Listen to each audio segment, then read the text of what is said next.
Hi students, I am Chandni Thakur. Welcome to Moonlit classes. Today I will discuss about ecology. This is your unit 10 and जो आपकी ecology unit 10 है इसमें आपके कई सारे chapters हैं like chapter 13 is organism and populations and chapter 14 ecosystem, chapter 15 biodiversity and conservation, chapter 16 environmental issues. But जो हम डिस्कस कर रहे हैं, जो अभी हम चैप्टर पढ़ रहे हैं, वो है आपका ऑर्गेनिज्म एंड जो populations. Okay, then organism and population में हमने अभी तक काफ़ी कुछ देख लिया. बट जो लास्ट लेक्चर हमने देखा था एबायोटिक फैक्टर, एबायोटिक कंपोनेंट. तो एबायोटिक कंपोनेंट में आपका टेम्परेचर, लाइट, सॉइल, वाटर, ये सब था. इन सबको हमने काफ़ी अच्छे से देखा हुआ है. बट तो आज हम क्या डिस्कस करने वाले हैं, तो आज का हमारा टॉपिक रहेगा responses to abiotic factor. You can see in diagram responses to abiotic factor. Having realized that the abiotic conditions of many habitat may vary drastically in time. आप रियलाइज करते हैं, ठीक है ना, कि जो एबायोटिक कंडीशंस हैं, ठीक है ना, एबायोटिक कंडीशंस हैं जो आपने देखी थी, लाइट, टेम्परेचर, सॉइल, ठीक है ना, वहाँ का वाटर, ऑफ मैनी हैबिटेट, कई सारे हैबिटेट की जो एबायोटिक कंडीशंस हैं, ठीक है ना. जो आपका हैबिटेट है, चाहे वो हम पॉन्ड इकोसिस्टम की बात कर लें, चाहे वो लेक की, ठीक है ना, चाहे वो टेरेस्ट्रियल हो, चाहे वो एक्वेटिक हो, कुछ भी हो, कहीं का भी हैबिटेट हो, ठीक है ना, चाहे वो डेजर्ट में चले जाओ या कहीं और चले जाओ, ठीक है ना.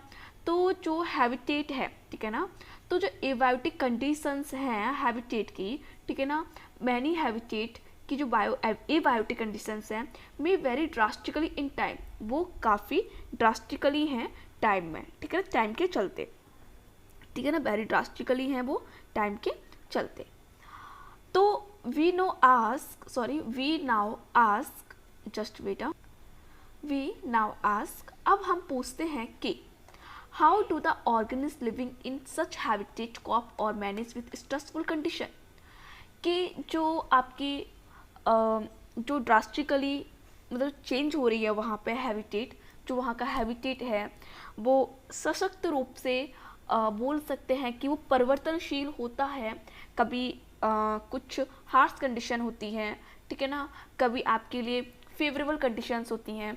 तो हाउ डू ऑर्गेनिज्म लिविंग, वहाँ पे जो ऑर्गेनिज्म हैं वो कैसे रहते हैं इन सच हैबिटेट कॉप और मैनेज विद स्ट्रेसफुल कंडीशन, वो कैसे इनको सहते हैं, कैसे मैनेज करते हैं उस स्ट्रेसफुल कंडीशंस के साथ, ठीक है ना, उस स्ट्रेसफुल कंडीशन के साथ वो कैसे रहते हैं उस हैबिटेट में.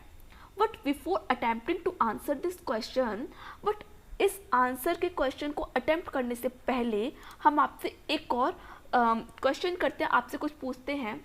तो but before attempting to answer this question, we should perhaps ask first why a highly variable external environment should bother organism after all. अब क्या बोल रहा है, but before attempting this question, ये हो गया आपका we should perhaps ask first, शायद हमें पहले ये पूछना चाहिए कि why a highly variable external environment should bother organism after all. कि जो आपकी हाईली वेरिएबल एक्सटर्नल कंडीशंस है, ठीक है ना, हाईली वेरिएबल जो एक्सटर्नल कंडीशन है, एक्सटर्नल कंडीशन का मतलब क्या है, या एक्सटर्नल जो एनवायरनमेंट है इसका मतलब क्या है, जो आपका बाहरी वातावरण है, बाहरी वातावरण लाइक आपका टेम्परेचर हो गया, वहाँ का वाटर हो गया, वहाँ का सॉइल, वहाँ का क्लाइमेट, वहाँ का जो सॉइल कंपोनेंट वगैरह है, ये सब. तो why a highly variable external environment should bother organism after all. मतलब जो एक्सटर्नल इन्वायरमेंट है इतना वेरिएबल है, वो मतलब परेशान करता है ऑर्गेनिज्म को, ठीक है ना, मतलब बॉदर परेशान होते हैं organism. One would expect that during the course of million of year of their existence.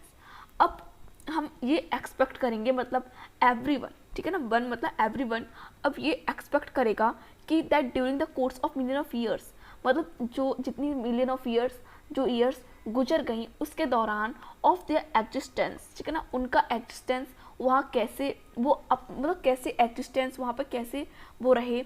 Many species would have evolve a relatively constant internal with the body environment that permit all biochemical reaction and physiological functions to proceed with maximal efficiency and thus enhance the overall fitness of the species। अब ये बोलता है कि जो organism है कैसे वो अपने आप को वहाँ पे उनकी एग्जिस्टेंस वहाँ पे कैसे है, तो वुड हैव इवॉल्व उन्होंने अपने आप को कैसे इवॉल्व किया होगा रिलेटिवली कांस्टेंट इंटरनल एनवायरनमेंट, मतलब वो अपने जो अपनी बॉडी का टेम्परेचर है उसको उन्होंने कांस्टेंट किया, ठीक है ना। जो आपके एनिमल्स हैं, ठीक है ना, ह्यूमन बींग्स हैं, उनका इंटर इन्वायरमेंट क्या कांस्टेंट है, दैट वो परमिट करते हैं all biochemical reaction and physiological functions को to proceed with maximal efficiency. उनके पास काफ़ी इफिशिएंसी होती है, मैक्सिमल इफिशिएंसी होती है इन सबको सहने की, एंड दस enhance the overall fitness of the species. इसीलिए वो ओवरऑल क्या है, फिटनेस है ऑफ द स्पीसीज। जो स्पीसीज है वो वहाँ पे फिटनेस है। फिटनेस का मतलब क्या है कि वहाँ पे अच्छे से रिप्रोड्यूस कर सकती है, वहाँ पे अच्छे सर्वाइव कर सकती है, ठीक है ना। सर्वाइव करेगी तभी तो वो अपनी अगली जनरेशन को रिप्रोड्यूस करेगी, ठीक है ना। तो अब क्या बोल रहा है, this consistency for example could be in term of optimal temperature and osmotic concentration of body fluid. मतलब दिस कॉन्स्टेंसी जो आपकी स्थिरता है, ठीक है ना, जो स्थिरता है मतलब जो हाईली वेरिएबल एनवायरनमेंट कंडीशंस हैं उसमें जो एनिमल्स अपने आप को सर्वाइव कर रहे हैं, रिप्रोड्यूस कर रहे हैं, जो उनका जो स्पीसीज का जो फिटनेस लेवल है, तो जो स्थिरता है for example could be in term of optimal temperature and osmotic concentration of body fluid. तो ये हो सकता है किसके टर्म में, आपके जो बॉडी का ऑप्टिमल टेम्परेचर है, उसका ऑस्मोटिक कंसंट्रेशन है बॉडी फ्लूइड का, उसके चलते हो सकता है। Ideally then the organism should try to maintain the consistency of its internal environment। Ideally then the organism should try मतलब जो organism है वो कोशिश करते हैं या कोशिश करनी चाहिए, should try to maintain the constancy of its internal environment को, मतलब उन्हें अपने इंटरनल इन्वायरमेंट को मेंटेन करना चाहिए, ठीक है, स्थिर बनाए रखना चाहिए। अ प्रोसेस कॉल होमियोस्टेसिस, मतलब जो एनिमल्स अपने इंटरनल इन्वायरमेंट को कांस्टेंट रखते हैं, ठीक है ना, तो ऐसी प्रोसेस को हम क्या बोलते हैं, होमियोस्टेसिस बोलते हैं। Despite varying external environment conditions that tend to upset its homeostasis। Let us take an analogy to clarify this important concept, ठीक है ना। हम एक एनालॉजी करते हैं टू क्लैरिफाई करने के लिए important concept को। Suppose a person is able to perform his her best with when the temperature is 25 degree Celsius. Suppose करते हैं एक पर्सन है, वो योग्य है परफॉर्म करने के लिए, मतलब रहने के योग्य है, परफॉर्म मतलब यहाँ पर रहने के योग्य है, अपना बेस्ट परफॉर्मेंस देने के योग्य है 25 डिग्री सेल्सियस के टेम्परेचर पर, जब 25 डिग्री सेल्सियस टेम्परेचर होता है, and wishes to maintain it so, and अपने आप को मेंटेन करता है even when it scaldingly hot और फ्रीजिंगली कोल्ड आउटसाइड। तो हमने क्या बोला कि सपोज़ क्या हमने एक पर्सन है, ठीक है ना, वो अपना टेम्परेचर को मेंटेन रखता है 25 डिग्री सेल्सियस पर, ठीक है ना, अपना वर्क करता है, अपने आप को मेंटेन रखता है। तो और फिर उसके बाद क्या बोला है, इवन वैन इट इज़ स्कॉल्डली, और जब बाहर, ठीक है, आउटसाइड जब आपकी बहुत ज़्यादा गर्मी होती है एंड फ्रीजिंग बहुत ज़्यादा ठंड होती है, फिर भी अपने आप को वो क्या करता है, मेंटेन करता है, ठीक है ना, अपने आप को वहाँ आराम से, मतलब वहाँ आराम से वो रह सकता है, ठीक है ना, अपने आप को वो वहाँ पे सर्वोत्तम बनाए रखता है, ठीक है ना, अपने आप को वहाँ मेंटेन रखता है, ठीक है। नेक्स्ट देखिए आप लोग, it could be achieved at home, जब कोई अपने घर पर हो सकता है, ठीक है ना। पहले स्टेटमेंट को देखते हैं, उसके बाद बताऊंगी मैं आपको। It could be achieved at home, in the car, while travelling and at work place, by using an air conditioner in summer and heater in winter. अब क्या बोल रहा है, जब आप घर से बाहर होते हैं, ठीक है ना, तो क्या होगा, या आप ये समझ लो कि आप जब घर में होते हैं एट होम, और इन द कार वाइल ट्रैवलिंग, जब आप कार में होते हैं, जब ट्रैवलिंग कर रहे होते हैं, एंड एट वर्क प्लेस, अपने वर्क प्लेस पे होते हैं, वाई यूजिंग एयर कंडीशनर, ठीक है ना, आप एयर कंडीशनर का यूज़ कर सकते हैं समर में, एंड हीटर में विंटर में हीटर का यूज़ कर सकते हैं, ठीक है ना। नेक्स्ट देखिए, then his her performance would be always maximal regardless of the weather around him her, ठीक है ना। तो आप अपना अच्छे से परफॉर्मेंस करेंगे, ठीक है, चाहे आपका मैक्सिमल कितना भी आपका वहाँ का एनवायरनमेंट हो। Here the persons homeostasis is accomplished not through physiological but artificially means, ठीक है ना। जो होम्योस्टेसिस है पर्सन की, वो अपने आप को अकम्प्लाइज करते हैं not through physiological but artificially, ठीक है ना, अपने आप को आर्टिफिशियली वो अपने आप को वहाँ रहने के लिए सक्षम बनाते हैं। How do other living organism, और जो अदर लिविंग ऑर्गेनिज्म हैं वो अपने आप को ऐसे सिचुएशन में कैसे कैसे वो ऐसे सिचुएशन में रह सकें। To let us look at various possibility, तो यहाँ पे आपकी कई सारी पॉसिबिलिटीज़ आ जाती हैं, ठीक है ना। तो मैंने क्या बताया आपको कि हम एक्सटर्नल इन्वायरमेंट की बात कर रहे हैं, तो मैंने आपको बताया कि ह्यूमन बीइंग है। चलो ह्यूमन बीइंग तो क्या है कि उसने अपने, अगर घर में है वो अपने, ठीक है, घर में है देन, या कार में है, ट्रैवलिंग कर रहा है, अपने वर्क प्लेस पे, अपने ऑफिस में है, तो सर्दियों के टाइम तो वो हीटर का यूज़ कर लेता है, देन समर के टाइम अपनी एयर कंडीशनर का यूज़ कर लेता है। एंड उसके अंदर कुछ ऐसे फीचर्स होते हैं कि वो होम्योस्टेसिस, मतलब उसके अंदर अपने उसके अंदर ऐसे फीचर्स होते हैं कि वो अपने बॉडी टेम्परेचर को मेंटेन कर लेता है, ठीक है ना। अदर एनिमल्स भी हैं, लेकिन जो अदर एनिमल हैं, ठीक है ना, जो और भी अदर एनिमल हैं, वो ऐसी सिचुएशन में क्या करें, वो कैसे अपने आप को सर्वाइव करें, ठीक है ना। तो late us look at various possibilities, तो हम कई सारी पॉसिबिलिटीज़ को देखते हैं, ठीक है।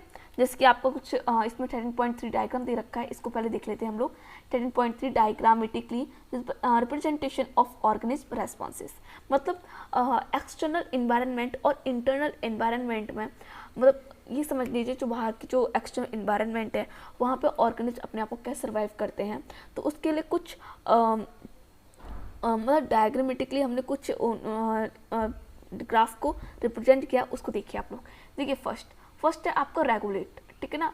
ये अपने external level and internal level, मतलब ये अपने बॉडी टेम्परेचर को मेंटेन करते हैं, रेगुलेट करके रखते हैं, इनको हम बोलते हैं रेगुलेटर्स, ठीक है। इसमें आपका ह्यूमन बीइंग आ जाएंगे, ठीक है ना। ये अपनी बॉडी टेम्परेचर को रेगुलेट करते हैं, रेगुलेटर्स। अब कन्फर्मर क्या होते हैं कि अपने बॉडी टेम्परेचर को एक, मतलब अपनी उनका बॉडी टेम्परेचर है वो जैसे बाहर सर्दी है बाहर गर्मी है, उसके अकॉर्डिंग उनका बॉडी टेम्परेचर चेंज होता है, तो उसे हम बोलते हैं कन्फर्मर्स, ठीक है ना। एक होते हैं पार्शियल रेगुलेटर्स, मतलब एक टाइम के चलते तो उनमें उनका मतलब बाहर के अकॉर्डिंग जो बाहर उनका टेम्परेचर है तो वो अपने आप को अडेप्ट कर लेते हैं, ठीक है ना। मतलब बाहर टेम्परेचर है तो कुछ स्पीसीज ऐसी होंगी जो अपने आप को अडेप्ट कर लेंगे, तो वो फिर आपका एक लेवल पे आके वो भी रेगुलेटर्स के समान हो जाते हैं, ठीक है ना। मतलब जैसे कि आपका अंटार्कटिका में देखो जो पोलर वियर है आपका, ठीक है ना। तो जो जितने भी आपके पोलर वियर्स हैं जो आपके कोल्ड एरिया में रहते हैं, तो वो क्या है कि उनको अच्छा वहाँ पे इतनी ठंड पड़ रही है उसके बावजूद भी वो अपने आप को वहाँ पे क्या है, वहाँ पे वो सर्वाइव कर रहे हैं, ठीक है ना। बिकॉज क्योंकि उन्होंने अपने आप को क्या क्या अडेप्ट कर रखा है, ठीक है ना। तो यही है कि अपने आप को एक सीमित तक तो वो उस इन्वायरमेंट में उस इन्वायरमेंट में रहते हैं। अगर कुछ स्पीसीज जो नहीं रह पा रही हैं वो तो वो उनकी डेथ हो जाती है, बट जो कुछ स्पीसीज वहाँ पे सर्वाइव कर पाती है, अपने आप को कुछ उनके अंदर कुछ ऐसे फीचर्स आ जाते हैं, अपने आप को अडेप्ट कर लेती हैं वहाँ पे, तो फिर वो वहाँ पे जीवित रह पाती है, जिसको हम बोलते हैं पार्शियल रेगुलेट, ठीक है ना। उन्होंने फिर अपने आप को रेगुलेट कर लिया। ऐसे आप डेजर्ट में देखो, ठीक है ना। चलिए तो हम फर्स्ट देखते हैं, आपको कुछ इसमें पॉसिबिलिटीज़ थी जो ऑर्गेनिज्म अपने आप को वहाँ पे मतलब जो वहाँ पे हार्श कंडीशन थी, जो हार्श सिचुएशन थी, वहाँ पे अपने आप को वो जीवित रख पा रहे हैं, तो उनके लिए वहाँ पे कुछ पॉसिबिलिटीज़ थी वेरियस पॉसिबिलिटीज़। तो उनको देखते हैं। फर्स्ट है आपका रेगुलेट, ठीक है ना। जस्ट वेट, एक्चुअली बोलते बोलते थोड़ा सा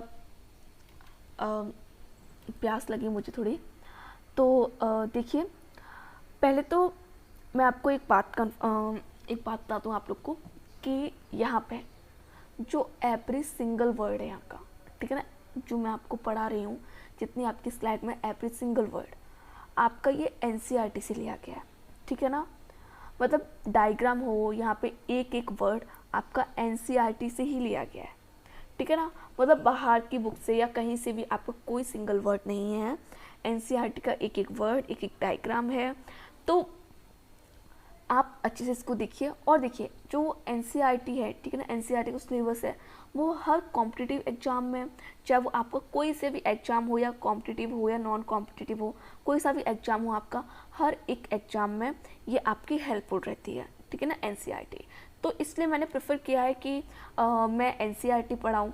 मैंने जो आपकी फिजियोलॉजी की जितने भी ह्यूमन फिजियोलॉजी जितने भी आपके लेक्चर लिए हैं वो मैंने आपकी दूसरी बुक, मतलब आपको उसमें कुछ एनसीईआरटी का पार्ट है बट कुछ आपका अदर बुक से लिया गया है, ठीक है ना। उसकी लैंग्वेज भी बहुत सिंपल है, आप अच्छे से कर सकते हैं, बट यहाँ पे थोड़ी आपकी डिफ़िकल्ट हो जाती है। बट ये सब आपका एनसीईआरटी और ये आपके लिए बहुत ज़्यादा हेल्पफुल है। ओके, तो फिर देख लीजिए रेगुलेट को। Some organisms are able to maintain homeostasis by physiological, sometimes behavioral also means which ensure constant body temperature, constant osmotic concentration। तो मैंने क्या बोला कि कुछ ऑर्गेनिज्म हैं जो योग्य होते हैं, जो योग्य हैं अपनी बॉडी टेम्परेचर को, अपनी फिजियोलॉजिकल जो समटाइम जो बिहेवियरल है उनकी होमोस्टेसिस है उनकी, ठीक है ना, तो अपने बॉडी टेम्परेचर को मेंटेन रखते हैं, ठीक है ना। कुछ organism are able to maintain homeostasis, ठीक है ना, कुछ ऑर्गेनिज्म ऐसे हैं जो अपनी होम्योस्टेसिस को मेंटेन रखते हैं by physiological symptom behaviour also means which ensure constant body temperature and constant osmotic concentration. मतलब वो अपनी बॉडी टेम्परेचर कांस्टेंट रखते हैं, ऑस्मोटिक कॉन्सेंट्रेशन को भी कांस्टेंट रखते हैं। कुछ ऑर्गेनिज्म हैं, तो ऑल बर्ड्स, ठीक है ना, ऑल बर्ड्स जितने भी आपके पक्षी हैं, जितने भी आपके मैमल्स हैं, मतलब स्तनधारी हैं जो, ठीक है ना, and very few lower vertebrates, कुछ आपके लोअर वर्टिब्रेट्स हैं एंड इनवर्टिब्रेट्स हैं स्पीसीज, ठीक है ना, कुछ आपके lower vertebrates and invertebrate species हैं are intent capable to such regulation, ठीक है ना, वो भी ये जो आपका रेगुलेशन है इसके योग्य होते हैं। Thermo regulation and osmo regulation. Evolutionary biologist, जो आपके इवोल्यूशनरी बायोलॉजिस्ट हैं, वो बिलीव करते हैं दैट कि success of mammals is largely due to their ability to maintain a constant body temperature, ठीक है ना। तो मैंने क्या बोला कि कुछ बायोलॉजिस्ट हैं वो भी ये बिलीव करते हैं, विश्वास करते हैं कि जो मैमल्स को जो सर्वाइव करना है, ठीक है ना, जो मैमल्स अब तक सर्वाइव करे हैं आपकी अर्थ पर, ठीक है ना, मैमल्स के सक्सेस का राज क्या है कि उन्होंने अपने आप को, जो उनकी बॉडी टेम्परेचर है, उन्होंने अपने आप को मतलब अपनी बॉडी टेम्परेचर कांस्टेंट किया है, ठीक है ना, कांस्टेंट उसको मेंटेन रखे हैं, ठीक है ना, तो अपने आप को मेंटेन किए हुए हैं, चाहे कैसी भी उनके पास, चाहे हार्श कंडीशन हो, कैसे भी कंडीशन हो, तो वो अपने आप को मेंटेन किए हुए हैं। तो believe that success of mammals is largely due to their ability to maintain a constant body temperature, ठीक है ना, कांस्टेंट बॉडी टेम्परेचर को मेंटेन रखने के योग्य वो हैं, इसीलिए वो इस अर्थ पर सक्सेस हैं, ठीक है ना। ज़्यादा सक्सेसफुल कौन है आपका, ऑफकोर्स मैमल्स हैं। And temperature and thrive there, they live in Antarctica और इन सहारा डेजर्ट, और ठीक है ना, इसीलिए वो वहाँ पे अंटार्कटिका एंड सहारा डेजर्ट में भी रह सकते हैं because of thermoregulation, osmoregulation, या ऐसा बोले हम to maintain constant body temperature, ठीक है। फिर नेक्स्ट देखिए आप लोग, the mechanism used by most mammals to regulate their body temperature are similar to the ones that we human use। तो हमने क्या बोला, जो मैकेनिज्म मैमल्स, ठीक है ना, जो मोस्ट मैमल्स जिस मैकेनिज्म का यूज़ करते हैं अपनी बॉडी टेम्परेचर को रेगुलेट करते हैं, ठीक है ना, मतलब मेरी बात को सुनिए, जो मोस्टली मैमल्स हैं जिस मैकेनिज्म का यूज़ करते हैं अपनी बॉडी टेम्परेचर को मेंटेन करने में, सेम वैसे ही ह्यूमन भी यूज़ करते हैं, ठीक है ना, मतलब जो ह्यूमन बीइंग है जो अपनी बॉडी टेम्परेचर जैसे मेंटेन करता है वैसे ही अदर मैमल्स भी अपनी बॉडी टेम्परेचर को मेंटेन करते हैं, ठीक है, सिंपल ये मीन्स है। मतलब जैसे मैमल्स मतलब जो ह्यूमन, मेरी बात सुनिए, फिर से रिपीट कर रही हूँ आपको, ये जैसे आपके ह्यूमन बीइंग्स हैं, ठीक है ना, ह्यूमन्स हैं, वो जैसे अपनी बॉडी टेम्परेचर को मेंटेन रखते हैं, ठीक है ना, सिमिलर वैसे ही अदर जो मैमल्स हैं वो अपनी बॉडी टेम्परेचर को मेंटेन रखते हैं, ठीक है ना, वही मैकेनिज्म यूज़ करते हैं। अब सिंपल समझ में आ गया आप लोग को।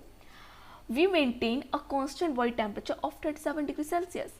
हम अपनी बॉडी टेम्परेचर को कांस्टेंट कितने सेल्सियस पर रखते हैं, कितने टेम्परेचर पर रखते हैं, 37 डिग्री सेल्सियस। ये हमारी बॉडी का कांस्टेंट टेम्परेचर होता है 37 degree Celsius. Okay. In summer में when outside temperature is more than our body temperature we sweat profusely. जब हम समर में होते हैं, समर में कहीं बाहर जाते हैं, मतलब आप ये समझ लीजिए जब समर का टाइम आता है तब हमारी बॉडी का जो टेम्परेचर होता है 37, ठीक है ना। अब जो समर का जो बाहर का टेम्परेचर है वो हमारी बॉडी के टेम्परेचर से भी अधिक हो जाता है। मेरी बात को समझे। हमारी जस्ट वेट, मैं पेन ले लूँ फिर आपको अच्छे समझाती हूँ, ठीक है। ओके। क्या हुआ इस पेन में, क्या हो गया भाई? ओफो, चलो आ गया। हमारी बॉडी का टेम्परेचर है भैया 37 डिग्री सेल्सियस, राइट। अब जो समर में, इन समर सीजन, ठीक है ना, समर में क्या हुआ, समर में जो बाहर का टेम्परेचर है, ठीक है, जो आपके एनवायरनमेंट का टेम्परेचर है वो 37 डिग्री सेल्सियस से भी अधिक होता है, ठीक है ना, मोर देन 37 डिग्री सेल्सियस। तो वही तो बोल रहा है बी मेन, मतलब इन समर में व्हेन जब आउटसाइड का temperature is more than our body temperature we sweat profusely, ठीक है। हमारी बॉडी टेम्परेचर से आउटसाइड का टेम्परेचर अधिक होता है समर में, तो हम क्या करते हैं, हमें बहुत पसीना आता है। द रिजल्टिंग इवेपोरेटिव कूलिंग, तो क्या होता है कि इससे पसीना आता है, उससे हमारी बॉडी कूलिंग हो जाती है, मतलब इवेपोरेट होता है ना। Similar to what happen with a desert cooler in operation bring down the body temperature. बोला कि the resulting evaporating cooling similar to what happen with a desert cooler in operation. इसका सिंपल सा means ये है कि गर्मी के फलस्वरूप पसीना के बाष्प बनकर उड़ने से होने वाला शीतलन, ठीक है ना, मतलब जो गर्मी में जो बाष्प बनकर, मतलब इवेपोरेट होकर जो हमारी बॉडी कूलिंग हो जाती है, ठंडी हो जाती है, तो वैसा ही मतलब सिमिलर टू व्हाट हैपन, जैसे कि डेजर्ट कूलर चलने पर शरीर का तापमान कम हो जाता है, ठीक है ना। मतलब कहने का मतलब ये है कि जो आपका बॉडी टेम्परेचर जो कम हो रहा है इवेपोरेट होके, सेम वैसे ही जो आपका डेजर्ट कूलर चलने पर आपकी बॉडी का टेम्परेचर कम हो जाता है, सेम वैसे ही इवेपोरेट से भी आपकी बॉडी का टेम्परेचर कम हो जाता है, bring down the body temperature. In winter, अब विंटर की बात करें तो in winter when the temperature is much lower than 37 degree Celsius, ठीक है ना। अब विंटर में क्या होता है, अब आपको विंटर का ही पता है कि हमारी बॉडी का टेम्परेचर ऑफकोर्स क्या है, 37 डिग्री सेल्सियस है, ठीक है ना। फिर से मुझे पेन लेना पड़ेगा। ओके, 37 डिग्री सेल्सियस है।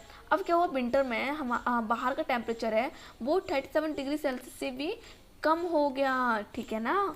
विंटर में क्या हुआ, हमारी बॉडी का टेम्परेचर 37 डिग्री सेल्सियस कांस्टेंट है, बाहर का टेम्परेचर 37 डिग्री सेल्सियस से भी कम हो गया है, तो स्टार्ट टू शिवर, ठीक है ना, हम कांपने लगते हैं। अ काइंड ऑफ एक्सरसाइज, ये एक प्रकार की एक्सरसाइज है विच प्रोड्यूस हीट को प्रोड्यूस करने की and raise the body temperature, and body temperature को बढ़ाने की। Plant on the other hand do not have such mechanism to maintain internal temperature.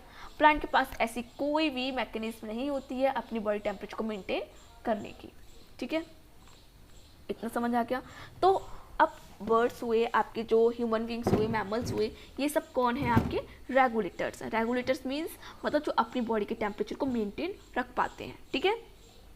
चलिए अब हम बात करते हैं कन्फर्मर की, ठीक है ना। कन्फर्मर तो आपके, तो देख लीजिए, N overwhelming majority 99% of animals are nearly all plants cannot maintain a constant internal environment। क्या बोला, लगभग जो आपका 99% जो एनिमल्स हैं, नियरली ऑल प्लांट्स, ठीक है ना, 99% जो एनिमल्स हैं आपके और सारे के सारे plants can not maintain a constant internal environment, मतलब वो अपने बॉडी टेम्परेचर को, अपने इंटरनल एनवायरनमेंट को कांस्टेंट नहीं रख पाते हैं, नहीं रख सकते हैं। Their body temperature change with the ambient temperature, ठीक है ना, मतलब जो उनका बॉडी टेम्परेचर है वो बाहर के टेम्परेचर के चलते चेंज होता रहता है। तो देयर बॉडी टेम्परेचर चेंजेस, उनके बॉडी टेम्परेचर चेंज होता रहता है बाहर के बॉडी टेम्परेचर के चलते। इन एक्वेटिक एनिमल्स, ठीक है ना, इन यहाँ पे आएगा, in aquatic animal the osmotic concentration of the body fluid change with that of ambient water osmotic concentration. अब क्या बोल रहा है, जो एक्वेटिक एनिमल हैं उनका ऑस्मोटिक जो कंसंट्रेशन है बॉडी फ्लूइड का, ठीक है ना, उनके बॉडी फ्लूइड का जो ऑस्मोटिक कंसंट्रेशन है वो चेंज हो जाता है with that of ambient water osmotic concentration. जो वहाँ का परिवेश है, जो वहाँ का जो वाटर बॉडी है, वहाँ के वाटर के ऑस्मोटिक कंसंट्रेशन के चलते उस वाटर बॉडी में जो एनिमल रहते हैं उसका भी उसके बॉडी फ्लूइड का भी ऑस्मोटिक कंसंट्रेशन चेंज हो जाता है। मैं फिर से रिपीट कर रही हूँ, जो वहाँ का जो कोई भी वाटर बॉडी है, ठीक है ना, जो एक्वेटिक एनिमल तो किसी वाटर बॉडी में रह रहे होंगे, ठीक है, वहाँ का वो जो वाटर है, वहाँ का जो परिवेश है, ठीक है ना, वहाँ का जो वाटर बॉडी जो परिवेश है वहाँ का जो ऑस्मोटिक कंसंट्रेशन है उसके चलते जो किसी भी एक्वेटिक एनिमल बॉडी का जो ऑस्मोटिक कंसंट्रेशन वो भी चेंज हो जाता है, ठीक है ना। The osmotic concentration of the body fluid change with that of ambient water osmotic concentration. These animal and plants are simply conformers, ठीक है ना। ऐसे animals and plants क्या कहलाते हैं? conformers कहलाते हैं। Considering the benefit of a constant internal environment to the organism, we must ask, हम पूछ सकते हैं कि why these conformers had not evolved to become regulators, कि मतलब जो conformers हैं वो regulators में क्यों evolved नहीं हो गए, क्यों evolved नहीं हुए। Recall the human analogy we used above, हम human analogy यूज़ कर सकते हैं यहाँ पे भी, जो हमने ऊपर analogy यूज़ की थी। Much as they like, how many people can really afford an air conditioner, क्या हम ये आप बता सकते हैं कि जो ह्यूमन है, ठीक है ना, क्या वाकई में वो क्या रियली वो अफोर्ड कर सकता है एयर कंडीशनर, ठीक है ना। हाउ मैनी पीपल, कितने पीपल हैं, अपने इंडिया की अगर हम बात करें तो यहाँ पे कितने पीपल हैं जो एयर कंडीशनर को यूज़ कर सकते हैं, जो अफोर्ड कर सकते हैं, यूज़ नहीं बल्कि अफोर्ड बोलेंगे, अफोर्ड कर सकते हैं। Many simply sweat it out and resign themselves to suboptimal performance at hot summer month, ठीक है ना। मैनी सिंपली स्वेट, वो मतलब कई सारे जो ह्यूमन बींग्स है वो एयर कंडीशनर को अफोर्ड नहीं कर पाते हैं, तो वो क्या करते हैं, वो सिंपली स्वेट करते हैं, ठीक है, स्वेटिंग होती है आउट, ठीक है ना, and resign themselves to suboptimal performance at hot summer months, ठीक है ना। एंड वो जहाँ वहाँ का वातावरण है, जो सब ऑप्टिमल जो वहाँ का टेम्परेचर है, यहाँ सब ऑप्टिमल का मतलब है ताप नियमन, ठीक है ना। तो कई सारे ऑर्गेनिज्म जो आपकी ह्यूमन बींग हैं वो ऐसे हैं कि ताप नियमन ऊर्जा मतलब जो आपकी ताप नियमन है, ठीक है ना, जो आपका सब ऑप्टिमल है वो उससे ही संतोष रह जाते हैं, ठीक है ना, अपनी बॉडी टाइम में स्वेटिंग करके, ठीक है ना, इन सब से ही। नेक्स्ट देखिए फिर आप लोग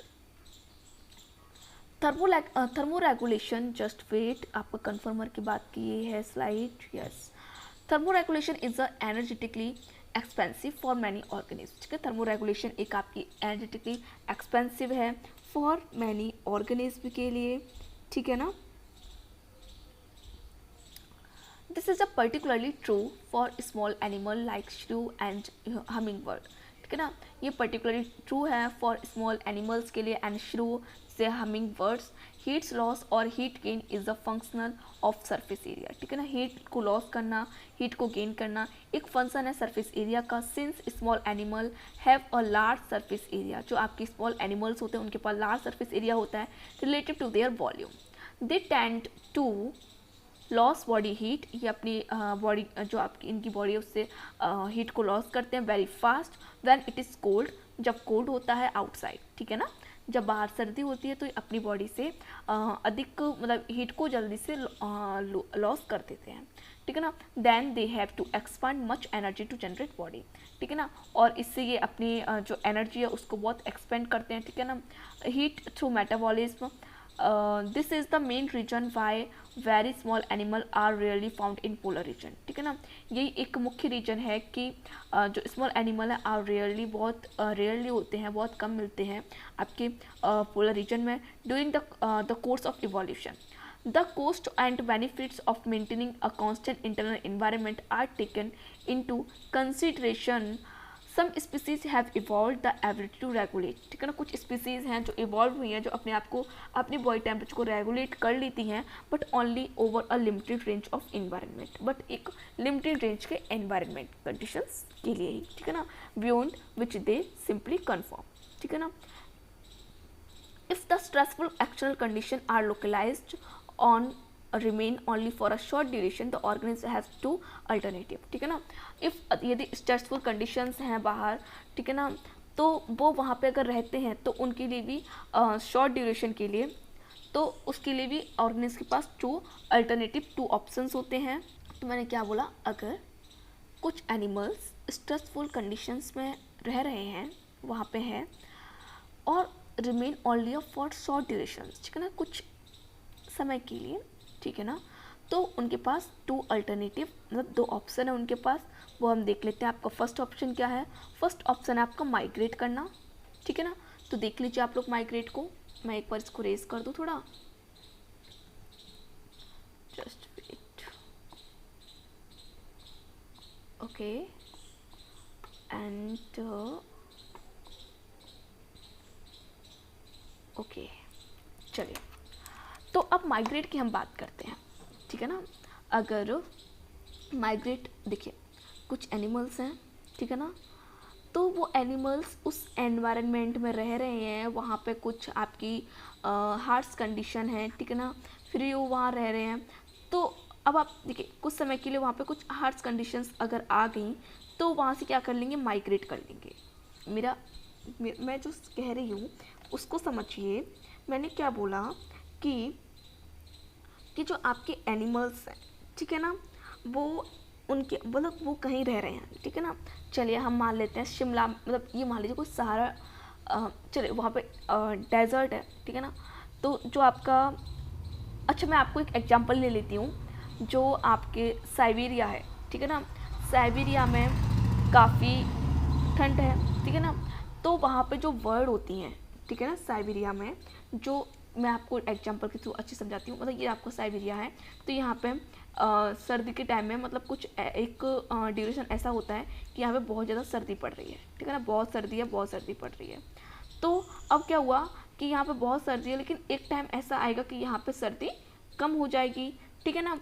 तो अब एनिमल्स जो वहाँ की बर्ड्स हैं, ठीक है ना, जो वहाँ की बर्ड्स हैं वो क्या करती हैं कि अब जब बहुत ज़्यादा सर्दी हो जाती है यहाँ पे, ठीक है ना, उनके लिए टेम्परेचर ठीक नहीं होता, ठीक है ना, तो वो यहाँ से क्या करती हैं, माइग्रेट करती हैं, ठीक है ना. माइग्रेट करके कहाँ जाती हैं वो डेजर्ट, ठीक है ना, राजस्थान, ठीक है ना, राजस्थान में जाती हैं, जो भरतपुर सेंचुरी है, ठीक है ना, वहाँ पे जाती हैं. वो वहाँ पे अपना रहती हैं, रिप्रोड्यूस करती हैं वहाँ पे, ठीक है ना.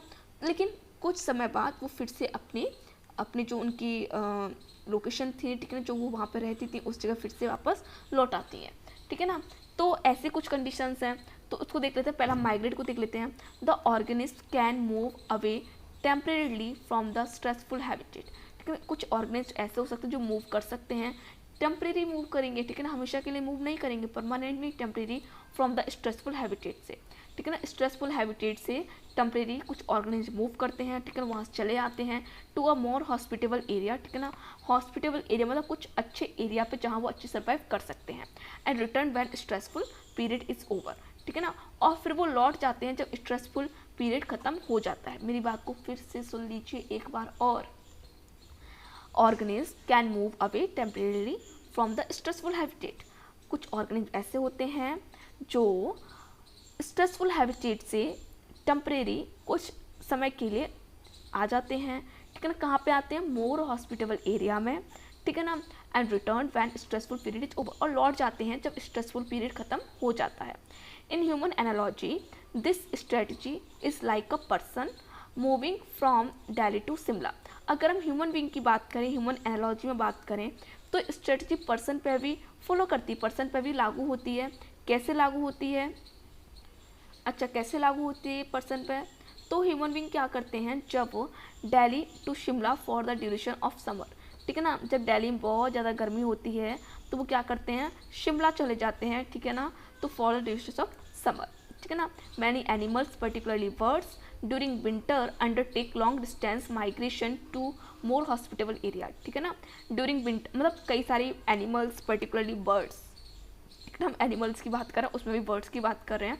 ड्यूरिंग विंटर के दौरान अंडरटेक लॉन्ग डिस्टेंस, वो एक लॉन्ग डिस्टेंस माइग्रेट करती हैं, ठीक है ना, टू मोर हॉस्पिटेबल एरिया में.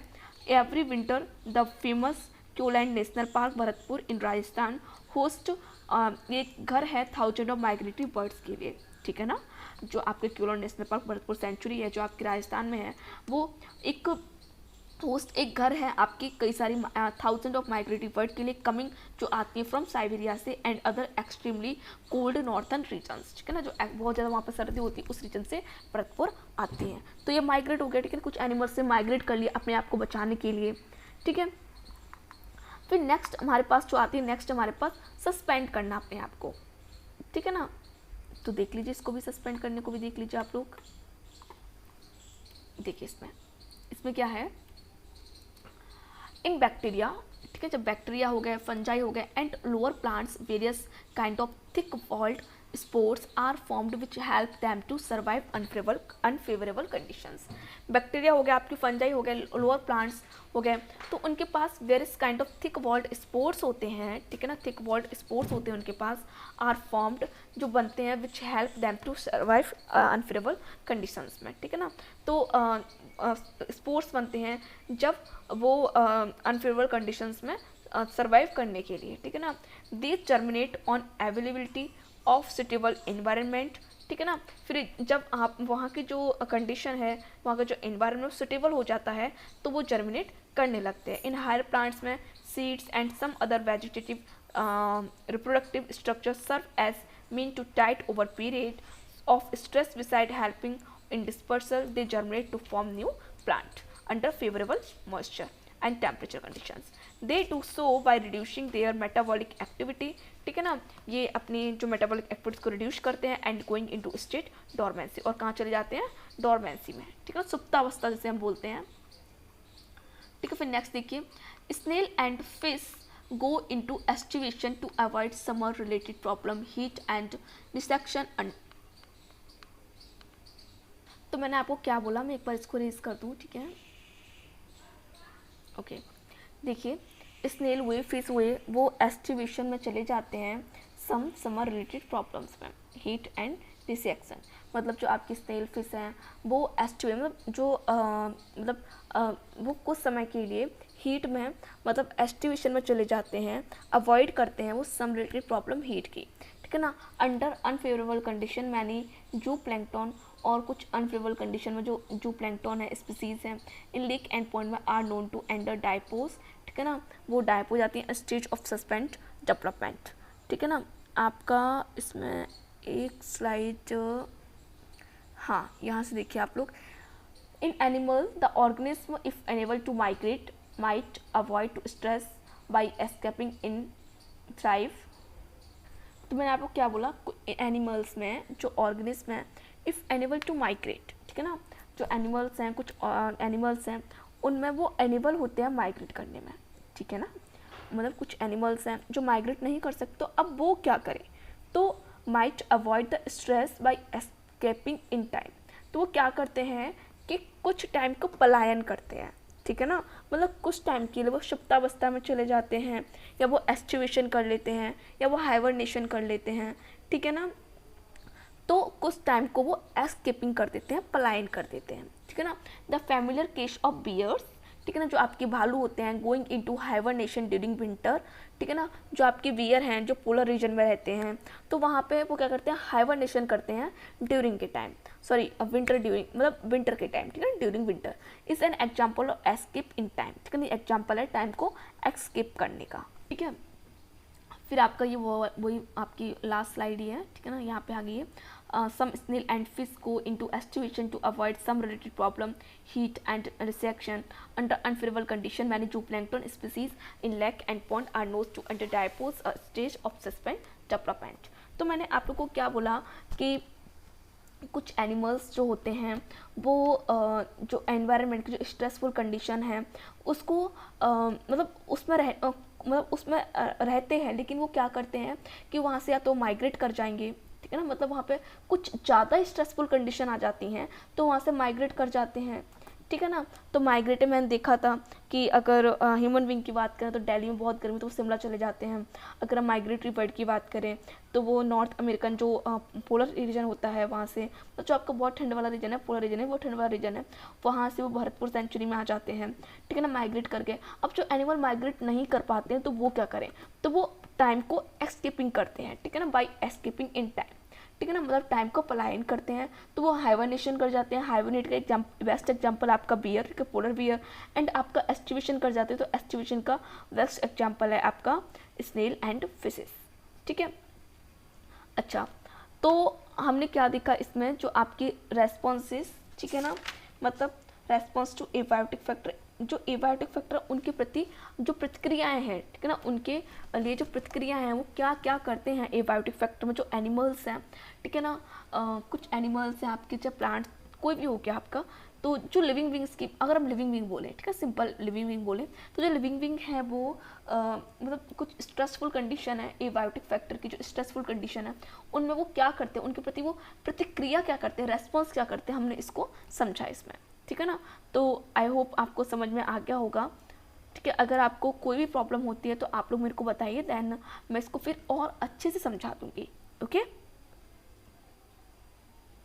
देन अब हम नेक्स्ट पढ़ेंगे एडेप्टेशंस। ठीक है ना, अच्छा जो स्ट्रेसफुल कंडीशन है तो उसमें कुछ एनिमल्स अपने आप को अडेप्ट कर लेते हैं। कैसे अडेप्ट करते हैं, उनमें क्या फीचर्स डेवलप होते हैं, इन सब को भी हम देखेंगे। वो कैसे उस एनवायरनमेंट में कैसे अपने आप को एडजस्ट करते हैं, इसको भी हम अच्छे से देखेंगे। ठीक है, बट आपके नेक्स्ट लेक्चर में। ओके, ये आपका अप्रॉक्स 40 मिनट हो गई, तो ये काफ़ी टाइम हो गया आपका। ठीक है, और मेरा गला भी सूखा है, मैंने अभी तक पानी नहीं पिया, तब से बोले जा रही हूँ मैं। सो आप लोग इसको रिवाइज कीजिए। Okay, so very much thank you, all the best.